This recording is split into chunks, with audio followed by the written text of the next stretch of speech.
ക്രിസ്തു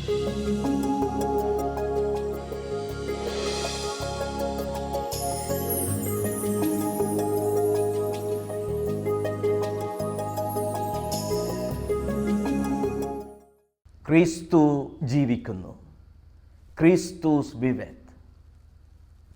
ഉദ്ധിതനായ ക്രിസ്തുവിൻ്റെ ഉത്ഥാനം പകർന്നു തരുന്ന സമാധാനവും സന്തോഷവും നിങ്ങൾക്ക് ഓരോരുത്തർക്കും ഏറെ സന്തോഷത്തോടുകൂടെ നേരുകയാണ്. അവർ മരത്തിൽ തറച്ചുകൊന്ന മനുഷ്യപുത്രൻ ഇതാ ഉത്ഥാനം ചെയ്തിരിക്കുന്നു. ആ സന്തോഷം നമ്മുടെ ഹൃദയത്തിൽ എന്നും നിലകൊള്ളട്ടെ. ക്രിസ്തു ജീവിക്കുന്നു. ക്രിസ്തുസ് വിവെത്. ഫ്രാൻസിസ് പാപ്പ യുവജനങ്ങൾക്ക് വേണ്ടി വിളിച്ചുകൂട്ടിയ സിനഡിൻ്റെ അനന്തര പ്രബോധന രേഖയുടെ തലക്കെട്ടാണത്. ക്രിസ്തുസ് വിവെത്. ക്രിസ്തു ജീവിക്കുന്നു.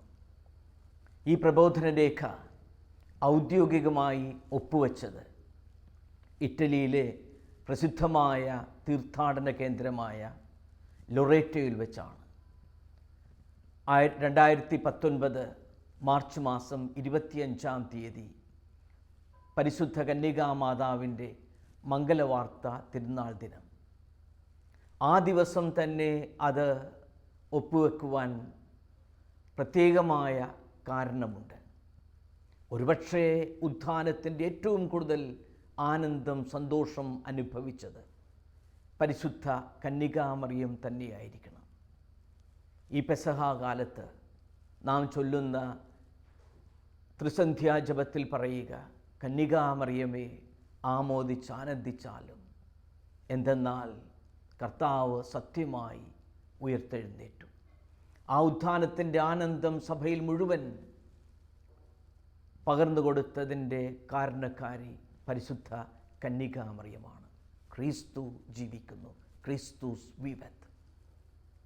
തീർച്ചയായും പ്രത്യേകിച്ച് യുവജനങ്ങളുടെ ഹൃദയങ്ങളിലേക്കും ഈ ക്രിസ്തുവിൻ്റെ ഉത്ഥാനത്തിൻ്റെ ആനന്ദം, സന്തോഷം പകർന്നു കൊടുക്കുക പരിശുദ്ധ കന്യകാമറിയം വഴി തന്നെയാണ്.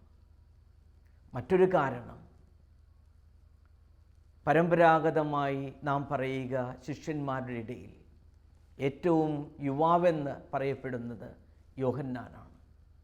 യോഹന്നാൻ്റെ സുവിശേഷത്തിൽ നാം കാണുന്നു, യേശു കുരിശിൽ കിടന്ന് പിടഞ്ഞു മരിക്കുന്നതിന് മുൻപ് തൻ്റെ അരുമ ശിഷ്യനായ യോഹന്നാനെ നോക്കി പരിശുദ്ധ അമ്മയെ ഏൽപ്പിച്ചു കൊടുക്കുന്നു. ഇതാ നിൻ്റെ അമ്മ.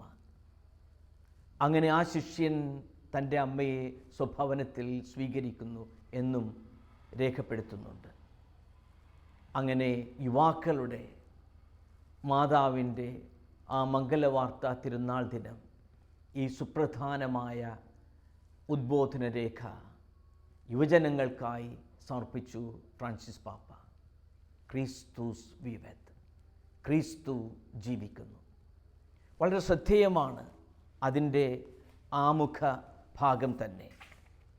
9 അധ്യായങ്ങളിലായി 299 ഖണ്ഡികകളിൽ എഴുതപ്പെട്ടിരിക്കുന്ന ക്രിസ്തു ജീവിക്കുന്നു എന്ന ആ പ്രബോധനത്തിൻ്റെ ആമുഖം തുടങ്ങുന്നത് ഇപ്രകാരമാണ്: Christ is alive.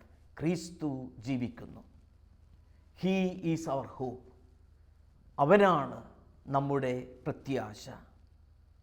And in a wonderful way, he brings youth to our world. നമ്മുടെ ലോകത്തിലേക്ക് ഒരു പ്രത്യേകമായ വിധത്തിൽ ക്രിസ്തു യുവത്വം കൊണ്ടുവരുന്നു. And everything he touches becomes young, new and full of life. അവൻ സ്പർശിക്കുന്ന എല്ലാറ്റിലും നിറയെ ജീവനും പുതുമയും യുവത്വവും കടന്നു വരുന്നു എന്നാണ് ഈ പ്രബോധനരേഖയുടെ ആമുഖ വാക്യങ്ങളിൽ ഫ്രാൻസിസ് പാപ്പ വ്യക്തമാക്കുക. തുടർന്ന് എഴുതുന്നു, The very first words then that I would like to say to every young Christian are these: Christ is alive and he wants us to be alive. ഈ ആമുഖത്തിൽ തന്നെ ഞാൻ നിങ്ങളോട് പറയുവാൻ ആഗ്രഹിക്കുന്ന ഇതാണ്: ക്രിസ്തു ജീവിക്കുന്നു. നാം എല്ലാം ജീവനുള്ളവരാകാൻ അവിടുന്ന് ആഗ്രഹിക്കുന്നു. തുടർന്നുള്ള ഖണ്ഡികയിൽ ഫ്രാൻസിസ് പാപ്പ വ്യക്തമാക്കുന്ന ഇതാണ്: ഹീ ഈസ് ഇൻ യു, അവൻ നിന്നിലുണ്ട്. ഹീ ഈസ് വിത്ത് യു, അവൻ നിന്നോടൊപ്പമുണ്ട്. And he never abandons you, അവൻ ഒരിക്കലും നിന്നെ ഉപേക്ഷിക്കുന്നില്ല. ക്രിസ്തു ജീവിക്കുന്നത് ക്രിസ്തു നമ്മോടൊപ്പം ആയിരിക്കുവാൻ വേണ്ടി തന്നെയാണ്. തുടർന്ന് ഫ്രാൻസിസ് പാപ്പ പറയുന്നു: he will always be there to restore your strength and your hope. നിൻ്റെ പ്രത്യാശയും കരുത്തും വീണ്ടും നൽകുവാൻ വേണ്ടി നിന്നോടൊപ്പം എപ്പോഴും ക്രിസ്തു ഉണ്ടാകും. അങ്ങനെ ക്രിസ്തു ജീവിക്കുന്നു എന്നതിൻ്റെ സന്തോഷമാണ് സഭയിൽ നിറഞ്ഞു നിൽക്കേണ്ടത്, പ്രത്യേകിച്ച് യുവജന ഹൃദയങ്ങളിൽ എപ്പോഴും ഉണ്ടാകേണ്ടത്. അങ്ങനെ ഉത്ഥാനം ചെയ്ത ക്രിസ്തു നമ്മോടൊപ്പമുണ്ട്, നമ്മെ പുനർജീവിപ്പിക്കുവാൻ, നമ്മിൽ പ്രത്യാശ പകർന്നു തരുവാൻ എപ്പോഴും നമ്മോടൊപ്പം കൂടെ ഉണ്ട്. നേരത്തെ സൂചിപ്പിച്ചതുപോലെ ഉത്ഥാനത്തിൻ്റെ സന്തോഷം ഏറ്റവും കൂടുതൽ അനുഭവിച്ച വ്യക്തി ഒരുപക്ഷെ പരിശുദ്ധ കന്യകാമറിയം തന്നെയാകും. ക്രിസ്തുസ് വിവത്, ക്രിസ്തു ജീവിക്കുന്നു എന്ന ഈ പ്രബോധന രേഖയുടെ 43 മുതൽ 48 വരെയുള്ള ഖണ്ഡികകളിൽ ഫ്രാൻസിസ് പാപ്പ സവിസ്തരം പരിശുദ്ധ കന്യകാമറിയം തൻ്റെ ജീവിതത്തിൽ എങ്ങനെ ദൈവത്തിൻ്റെ പദ്ധതിക്ക് സമ്പൂർണമായി സമസ്തവും സമർപ്പിച്ചു. ഇതാ കർത്താവിൻ്റെ ദാസി, അങ്ങ് ഇഷ്ടം പോലെ, അങ്ങ് ഹിതം പോലെ എന്നിൽ നിറവേറട്ടെ എന്ന് പറഞ്ഞുകൊണ്ട് സമർപ്പിച്ചു എന്നും ആ സമർപ്പണം വഴി ജീവിതത്തിലെ പ്രകാരം സന്തോഷം കണ്ടെത്താനായി എന്നുമൊക്കെ വിവരിക്കുന്നുണ്ട്. 43-ാമത്തെ ഖണ്ഡികയിൽ പറയുക ഇതാണ്: in the heart of the church Mary shines forth. സഭയുടെ ഹൃദയത്തിൽ മറിയം ഇപ്രകാരം പ്രശോഭിക്കുന്നു. She is the supreme model for a youthful church and seeks to follow Christ with enthusiasm and docility. ഇങ്ങനെ ഉത്സാഹത്തോടും എളിമയോടും കൂടെ, ഉപവിയോടും കൂടെ ക്രിസ്തുവിനെ അന്വേഷിക്കുന്ന ഒരു സഭയുടെ ഏറ്റവും പരമോന്നതമായ മാതൃകയാണ് മറിയം. അവളുടെ ഹൃദയത്തിൽ എന്നും ആനന്ദം അനുഭവിച്ചു. ലൂക്കായുടെ സുവിശേഷം 1-ാം അധ്യായത്തിൽ നാം അത് കാണുന്നു. പക്ഷേ തൻ്റെ ജീവിതത്തിൽ എന്നും സഹനങ്ങളും നൊമ്പരങ്ങളും വേദനകളുമൊക്കെ ഉണ്ടായിരുന്നു.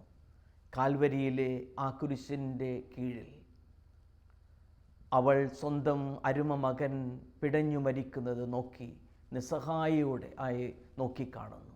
മറ്റേത് അമ്മയ്ക്ക് അപ്രകാരം ആ മകൻ്റെ സഹനങ്ങളുടെ നിമിഷം നോക്കി നിൽക്കാനാകും? പരിശുദ്ധ കന്യകാമറിയത്തിനല്ലാതെ. ഫ്രാൻസിസ് പാപ്പ ഈ പ്രബോധന രേഖയുടെ 44-ാമത്തെ ഖണ്ഡികയിൽ എഴുതുന്നു: Mary did not take out an insurance policy. ഈ സഹനത്തിൻ്റെ പാതയിൽ ഒരിക്കലും അതിൽ നിന്ന് അതിജീവിക്കാൻ ഒരു ഇൻഷുറൻസ് പോളിസിയും അവൾ എടുത്തിരുന്നില്ല എന്ന് ഫ്രാൻസിസ് പാപ്പ വ്യക്തമാക്കുന്നു. പ്രത്യുത അവൾ സമസ്തവും സമ്പൂർണമായി ദൈവത്തിൻ്റെ കരങ്ങളിൽ സമർപ്പിച്ചുകൊണ്ട് സഹനത്തിൻ്റെ നാളുകളിലും പ്രത്യാശയോടുകൂടെ അവൾക്ക് നിലനിൽക്കാനായി. അങ്ങനെ ആ സഹനത്തിൻ്റെ പാതയിലൂടെ തൻ്റെ അരുമ മകനോടൊപ്പം ചരിച്ചതുകൊണ്ട് ഉത്ഥാനത്തിൻ്റെ സന്തോഷം, ആ യേശുവിൻ്റെ ഉയർപ്പിൻ്റെ ആനന്ദം ഏറ്റവും കൂടുതൽ അനുഭവിച്ചതും അവൾ തന്നെ ആകണം. അവൾക്ക് തൻ്റെ ജീവിതം എന്നും ലൂക്കായുടെ സുവിശേഷം 1-ാം അധ്യായം 47-ാം വാക്യത്തിൽ നാം കാണുന്നത് പോലെ എൻ്റെ ചിത്തം എൻ്റെ രക്ഷകനായ ദൈവത്തിൽ ആനന്ദിക്കുന്നു എന്നതാണ്. അപ്പോൾ ക്രിസ്തു ജീവിക്കുന്നു എന്നതിൻ്റെ പ്രതിഫലനം ഏറ്റവും കൂടുതൽ കാണുക പരിശുദ്ധ അമ്മയുടെ ഹൃദയത്തിലാണ്, ജീവിതത്തിലാണ്. ഇതാണ് നമുക്കും മാതൃകയും വെല്ലുവിളിയും. ആ അമ്മയെപ്പോലെ ദൈവത്തിൻ്റെ പദ്ധതിക്ക് മുൻപിൽ സമ്പൂർണമായി സമസ്തവും സമർപ്പിക്കുമ്പോൾ ജീവിതത്തിൻ്റെ സഹനങ്ങളുടെ നാളുകളിലും പീഡാനുഭവങ്ങളുടെ അവസരങ്ങളിലും ഇങ്ങനെ കാൽവരിയിലേക്ക് കുരിശുമെടുത്ത് നാമും യാത്ര ചെയ്യുമ്പോഴും പ്രത്യാശയോടുകൂടെ നമുക്ക് നടന്നു നീങ്ങാനാകും. ആ ക്രിസ്തുവിനെ അനുധാവനം ചെയ്ത അമ്മയെപ്പോലെ നാമും നമ്മുടെ അനുദിന ജീവിതത്തിൽ ക്രിസ്തുവിനോട് വിശ്വസ്തയോടെ ജീവിക്കുമ്പോൾ. ഫ്രാൻസിസ് പാപ്പ തുടർന്നെഴുതുന്നു, under the gaze of our mother there is room only for the silence of hope. ആ അമ്മയുടെ സ്നേഹകടാക്ഷത്തിനു താഴെ നിശബ്ദതയിലുള്ള പ്രത്യാശയ്ക്ക് എപ്പോഴും അവസരമുണ്ട്. ആ അമ്മയുടെ മാതൃക പിന്തുടർന്നുകൊണ്ട് യേശുവിനെ വിശ്വസ്തയോടെ അനുഗമിക്കുന്ന വ്യക്തികൾക്ക് കുരിശുകൾ പേറുമ്പോൾ സഹനത്തിൻ്റെ നാളുകളിലും പ്രത്യാശയോടുകൂടെ മുന്നോട്ട് പോകാനാകും. ക്രിസ്തു ജീവിക്കുന്നു. അതിലൂടെ നമ്മുടെയും ജീവിതത്തിൽ ഈ ആനന്ദത്തിൻ്റെ പ്രതിഫലനം നമുക്കും അനുഭവിക്കാൻ സാധിക്കും. യഥാർത്ഥത്തിൽ ഉത്ഥാനത്തിൻ്റെ അനുഭവം ചരിത്രത്തിലാദ്യമായി അനുഭവിച്ചതായി രേഖപ്പെടുത്തിയിരിക്കുന്നത് മറിയം മഗ്ദലേനയ്ക്കാണ്. ക്രിസ്തുവിൻ്റെ ഉത്ഥാനം അവൾക്കാണ് അതിൻ്റെ സാക്ഷിയാകുവാൻ ഭാഗ്യം ലഭിച്ചത്. യോഹന്നാൻ്റെ സുവിശേഷം 20-ാം അധ്യായം 1 മുതൽ 17 വരെയുള്ള ആ വാക്യങ്ങളിൽ ഇതിൻ്റെ വിവരണം നാം ശ്രദ്ധിക്കുന്നു. എല്ലാം വളരെ ആകസ്മികമായിരുന്നു. വളരെ അപ്രതീക്ഷിതമായ ഒരു സാഹചര്യത്തിലാണ്, നിമിഷത്തിലാണ് ഉദ്ധിതനായ നാഥനെ മറിയം മഗ്ദലേന കണ്ടുമുട്ടുന്നത്. ശിഷ്യന്മാർ എല്ലാവരും ഓടിയൊളിച്ചപ്പോഴും യേശുവിൻ്റെ അമ്മയോടൊപ്പം മഗ്ദലേനായിലെ മറിയവും ആ കാൽവരിയിലേക്കുള്ള യാത്രയിൽ കൂടെ ഉണ്ടായിരുന്നു. കുരിശിൻ്റെ കീഴെ അവളും ഉണ്ടായിരുന്നു. കാരണം അവൾക്കൊരിക്കലും ആ ക്രിസ്തുവിനെ ഉപേക്ഷിക്കാനാവില്ല. ജീവിതത്തിൽ സന്തോഷം തന്ന പല പുരുഷന്മാരുമുണ്ടെങ്കിലും ഇത്രയധികം സ്വർഗത്തിൻ്റെ ആനന്ദം നൽകിയ, ആശ്വാസം പകർന്ന മറ്റൊരു വ്യക്തിയും തൻ്റെ ജീവിതത്തിലേക്ക് കടന്നു വന്നിരുന്നില്ല എന്നുള്ള ഉറച്ച ബോധ്യം മഗ്ദലേനായിലെ മറിയത്തിനുണ്ടായിരുന്നു. തൻ്റെ ജീവിതത്തിലെ ഏറ്റവും അനർഘമായ നിധിയാണ് അവൾക്ക് കാൽവരിയിൽ നഷ്ടപ്പെട്ടത്, ആ കുരിശിൽ മരണമടഞ്ഞത്. അതുകൊണ്ട് ആ നിധിയിൽ നിന്നും അകന്നു നിൽക്കുക അവൾക്കായില്ല.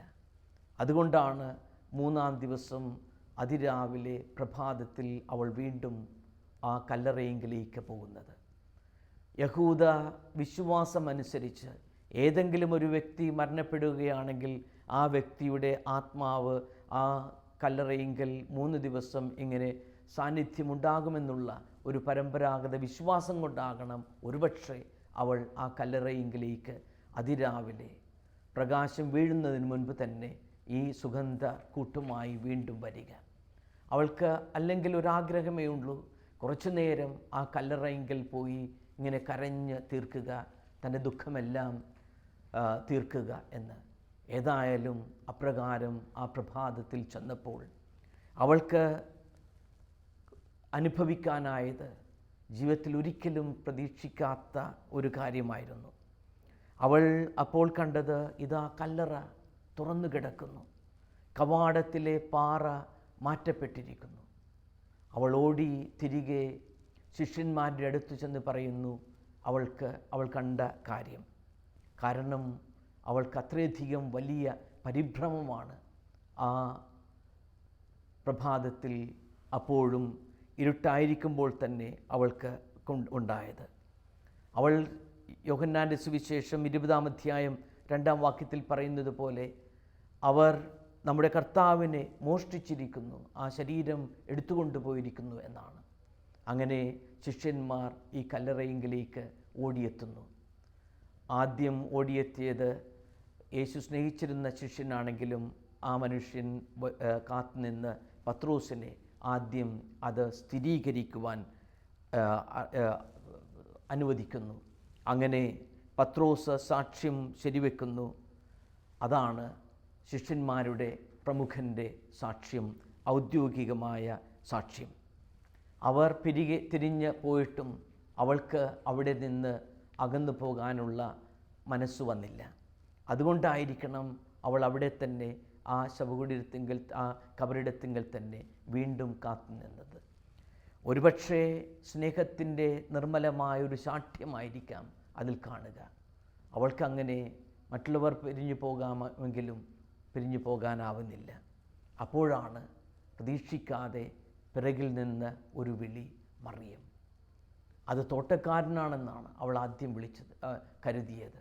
പക്ഷേ അവൾ ആ സ്വരത്തിൻ്റെ പിന്നിലുള്ള സ്നേഹവും കാരുണ്യവുമൊക്കെ തിരിച്ചറിയുന്നു. റബോനി, അവൾ പ്രത്യുത്തരിക്കുന്നു. അങ്ങനെ ഉത്ഥാനത്തിൻ്റെ ആദ്യ അനുഭവം ലഭിച്ച, ചരിത്രത്തിൽ സാക്ഷ്യപ്പെടുത്തിയിരിക്കുന്ന വ്യക്തിയായി മാറുന്നു മഗ്ദലേനായിലെ മറിയം. ആ ഉത്ഥാനത്തിൻ്റെ പ്രഘോഷിയായി ഫ്രാൻസിസ് പാപ്പ വിളിക്കുന്നത് പോലെ ദ ഫസ്റ്റ് അപ്പോസ്റ്റൽ, ആദ്യത്തെ അപ്പോസ്തലയായി മറിയം പരിണമിക്കുന്നു.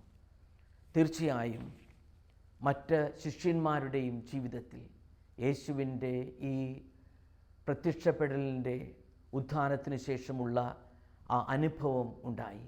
യോഹന്നാൻ്റെ സുവിശേഷം 21-ാം അധ്യായത്തിൽ നാം കാണുന്ന ആ വിവരണം, അവർ പണ്ടെങ്ങോ ഉപേക്ഷിച്ച് കളഞ്ഞ വഞ്ചിയും വലയുമെല്ലാം എടുത്ത് വീണ്ടും തീരങ്ങളിൽ നിന്ന് തിരകളെ മുറിച്ച് ആഴക്കടലിലേക്ക്, പഴയ ജോലിയിലേക്ക് പോവുകയാണ്. വളരെ ഹൃദയസ്പർശിയായ ഒരു വാക്യം യോഹന്നാൻ്റെ സുവിശേഷം 21-ാം അധ്യായത്തിലുണ്ട്. ആ രാത്രിയിൽ അവർക്ക് ഒന്നും കിട്ടിയില്ല. എന്താകാം കാരണം? ഒരുപക്ഷേ അവർ തങ്ങളുടെ ആ പഴയ ജോലിയിലേക്ക് തിരികെ പോകുമ്പോൾ തങ്ങളുടെ നാഥൻ്റെയും കർത്താവിൻ്റേതുമായ ആ വാക്യങ്ങളിൽ നിന്നും ഇംഗിതങ്ങളിൽ നിന്നും വ്യത്യസ്തമായ ഒരു പ്രവർത്തന ശൈലി ആയിരിക്കാം അവരുടേത്. അപ്രകാരം ആ നാഥൻ്റെ ഹിതത്തിന് വിഘാതമായി നാം എത്രയധികം അധ്വാനിച്ചാലും നമ്മുടെ അധ്വാനം പലപ്പോഴും പാഴായി പോകുന്നു, വിഫലമായി മാറുന്നു. ഈ രാത്രിയിൽ അവർക്ക് ഒന്നും കിട്ടിയില്ല.